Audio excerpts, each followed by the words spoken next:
Hey guys, welcome back to Medical Coding with Blue. Today's episode is Letters to Blue. If you are brand new to my channel, welcome. I am Blue, I'm a medical coder. Every week I take some of the letters that I've gotten and I put it into an episode and I do a deep dive discussion on it. So if you have a letter that you'd like to submit, maybe you have a question or a story to share about medical coding, comment below or send me an email. I will include my email address in the description box below. Thank you to everybody who submitted their letter, and let's get started. All right, first letter. Hi, Blue. Thank you so much for your videos. You save new and less new coders much pain and anxiety that exists anyway in the career world. I would like to have your advice. I am an RHIA. An RHIA, if you don't know, is a Registered Health Information Administrator, and that is the bachelor's degree offered with the American Health Information Management Association. Working as a facility coder for 3.5 years now, most of that time as an HIM student. I've graduated last summer and I'm willing to take the next step in my coding career. I am working as a facility coder, assigning ICD-10 diagnosis codes to justify labs. I work remotely and have no colleagues near me to learn, but from looking on job postings, I started realizing that lab coding was not going to take me too far.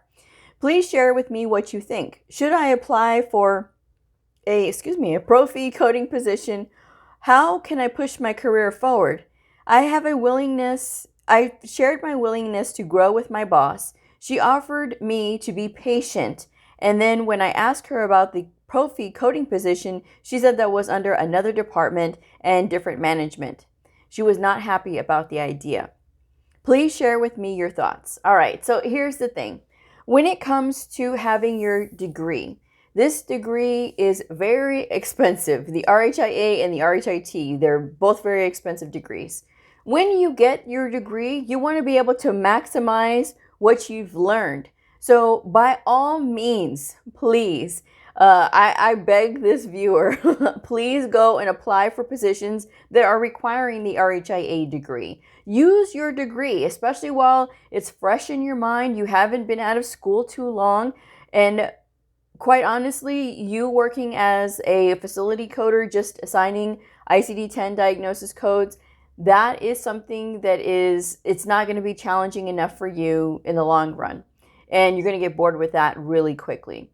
Because you should always try to shoot for positions that have an equal balance of both diagnosis coding and procedure coding. Because sometimes people get kind of stuck in the positions that are just diagnosis coding and they don't ever get used to the procedure coding. And so it does really impact you in the long run. But I mean, to have a degree, you spend a lot of money on that degree to just be a facility coder. So by all means, if you want to go into profi coding, that's great. Profi coding and profi coders are in demand because of the simple fact that it's not like normal thought process. It's not all the way outpatient and it's not all the way inpatient. It's the patient is inpatient, but these are outpatient rules. So it is different than your standard straightforward clinics, right? So I would strongly recommend that you start applying anywhere and everywhere. You have 3.5 years of experience. This should not be hard. The only thing is with your degree, sometimes some employers are going to ask you to have a credential in conjunction with the degree because they want to make sure that you know how to code. Because when you're in the degree programs, that is not the concentration for the RHIA anyway, because it's the business side of the house. It's the managerial side of the house.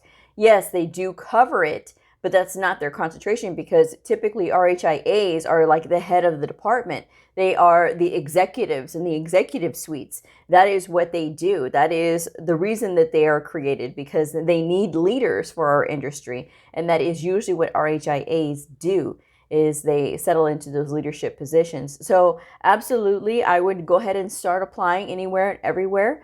You have your RHIA, they're going to look at you like you're overqualified for some of these positions. But as long as you keep applying, I think you'll be all right. But just know that they're probably going to push you into a managerial position. Just letting you know, because that's typically what the RHIAs do. Okay, so good luck on your journey. And The other thing I wanted to say about this was she was sharing it with her boss. Just a little pro tip, guys. If you are wanting to do something like this, she wants to move on. She wants to move up. She wants to get into something else. And when you share this with your coworkers or with your boss, they are probably 9 times out of 10 not going to be excited for you. Because if you are a good employee, they're going to want to keep you, which sounds like that's what her boss's issue is, that she's a good employee and she doesn't want to let her go.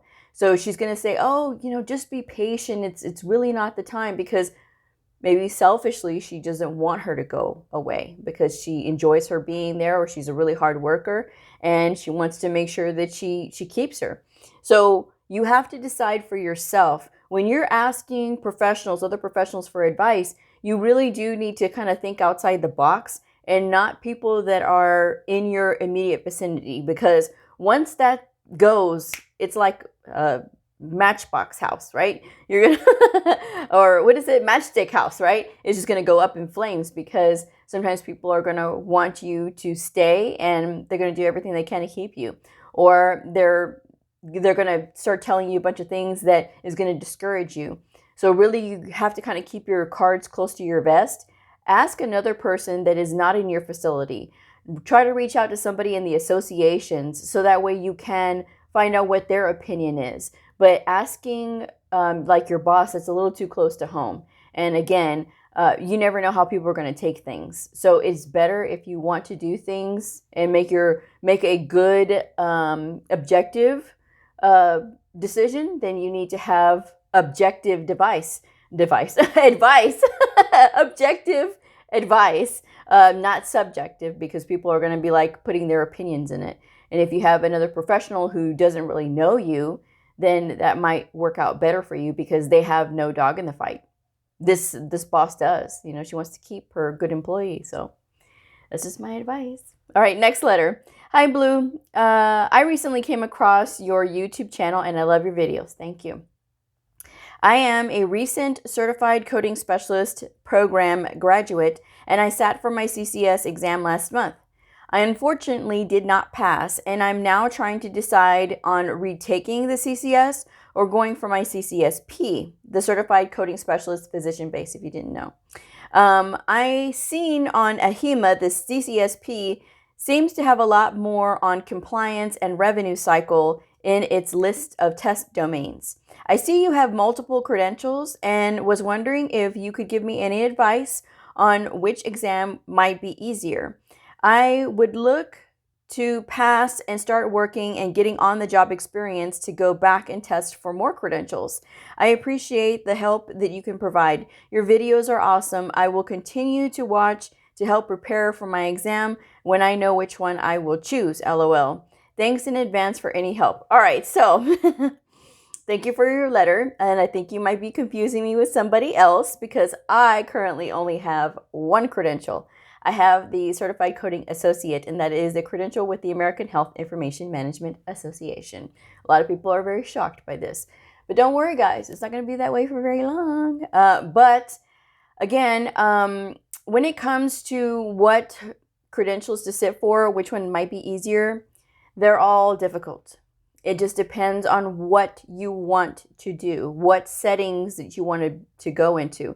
The CCS, I will tell you, is the gold standard of medical coding credentials, because no other credential exam is this rigorous, as far as like it is one credential and it says that you can code both inpatient and outpatient. The CCA does as well, because they do test you on inpatient and outpatient coding. But the thing about the CCS is it is a very advanced exam. So that is why it's not unheard of for many people to not pass the first go round. Again, this is a very difficult exam. But in your situation, it's going to depend on where you want to work. If you want the opportunity to be able to work on the inpatient side of the house, then you're going to need that CCS. Or you can get the CCA. The CCA, again, it tests you on inpatient coding questions as well. So with the CCSP, that is all outpatient coding. It is more that you've had experience and you've had time in, and that is people who are getting more specialized on the outpatient side of the house. So if you wanted to take that one, that is only outpatient coding. So that is a viable option for you if that is what you want to do. I mean, obviously you've been through this program and maybe you've met their educational requirements. So that is something to think about. But if you really want to get more opportunities to be able to code both either inpatient or outpatient, you really want to try again for the CCS. And it is just a matter of really buckling down and then like finding out where your weaknesses are. If it was in procedure coding for the inpatient side, then you know you need to concentrate on that. If it was anything involving revenue cycle, you're going to have to spend time with the HIPAA websites and the OIG websites and CMS. Spend time there and try to see if you can nail down what exactly is going on that you feel weak on. If it was that you did not finish or complete the exam in time, then you need to work on your timing. So I don't really know other than what you've told me here, but I mean, I just want to say that if you want to do inpatient or outpatient, then you need to go back and study for that CCS.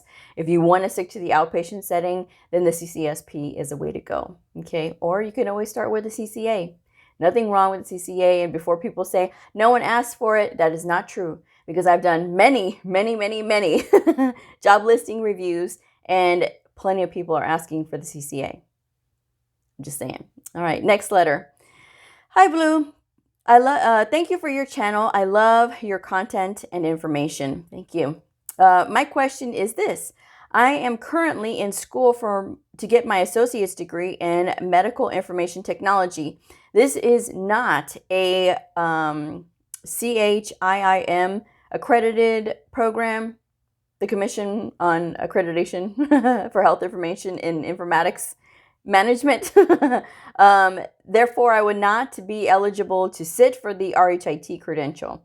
It has to be approved with them in order to sit for the RHIT credential. So if you are in these degree programs and you want to sit for the RHIA or the RHIT, it has to be approved by the commission. And you would be able to know if your school's program is in fact approved by going to the commission website and being able to look up your school and see if it is approved, that particular program. Okay, so it says, what credentials would I be able to sit for right out of school? If I sit for my CPC, they will put an A designation at the end of the credential. And from my understanding with AHIMA, you cannot sit for the CCS or CCSP credentials without at least 2 years of experience.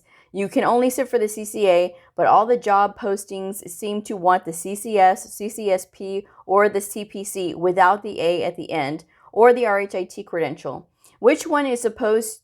How is one supposed to get any of these without working in the field? If you need experience to sit for them, but no one will hire you to get the experience necessary. I'm starting to feel very discouraged. I had looked into being a tax prep professional or a bookkeeper before selecting medical coding / health information management. My goal is to work from home, but the job postings in the field are beginning to discourage me. I just don't want to go into a field where I have a degree but not be able to work afterwards. Please help. I would appreciate any advice or information you can provide. So I have plenty of videos on my channel discussing this very subject, but I will say this. When it comes to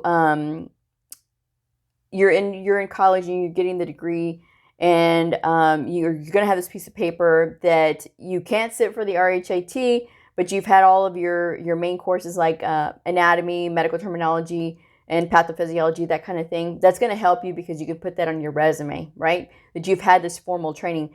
Because sometimes if you're looking at these job postings, they'll say, we will take education in lieu of experience. Because it's supremely important that coders understand medical terminology, anatomy, and pathophysiology. As far as like CPCAs getting a job, because the viewer noticed that a lot of them are just asking for the CPC. If I've known many people who have their CPC A and they were able to get a job.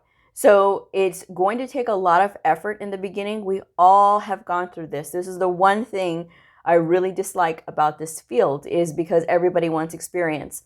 And there's a myriad of reasons why they just want experience and they don't want to have to train people. To me, it's a sad thing because I think when employers overlook new people who have just graduated and finished and have their credentials and they don't want to hire because they don't have experience, I think that employers lose out on a lot of really great talent just simply because they don't want to have to train. And I understand. I mean, who wants to have to train? And then a lot of times these programs some of them are very swift and they teach the people to just pass the certification exam. They don't really teach them those critical thinking skills, which makes it even more difficult because now you've hired somebody who is getting paid very well to be trained by you. And then what are they going to do with this training afterwards, right? So the thing that I can recommend is what I say all the time that we all did, which was apply, apply, apply. Even if they say they want experience, apply anyway, because that way you can get your name out there. You can start making those connections and you can start networking. It is so important to network because you never know who is watching and who is looking and who might be willing to take a chance on you. But it starts with a really good resume, and I'm going to say this till I'm blue in the face. You guys have to make sure that your resume is up to par. Do not, my recommendation highly, is do not hire a professional to do your resume because a professional is not going to know what your transferable skills are. You have to get familiar with your own transferable skills. What transferable skills do you have that you can bring to this employer? And when you are able to convey that message on paper, that's going to be really good because then employers are going to be like, okay, this we can work with this person. You have to be able to pass their initial assessment test because if they're going to give you an assessment test, that means they're gonna see, okay, what is your knowledge base? If you look really good on your resume and they give you this assessment test, they'll be like, okay, let's see. Then you need to do your best, and which means continuing to study even though you are still looking for a job.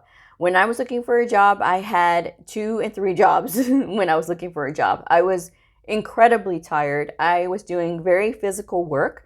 I was delivering phone books before, but when I was in school, I was a bartender. I worked at a halfway house. I cleaned houses.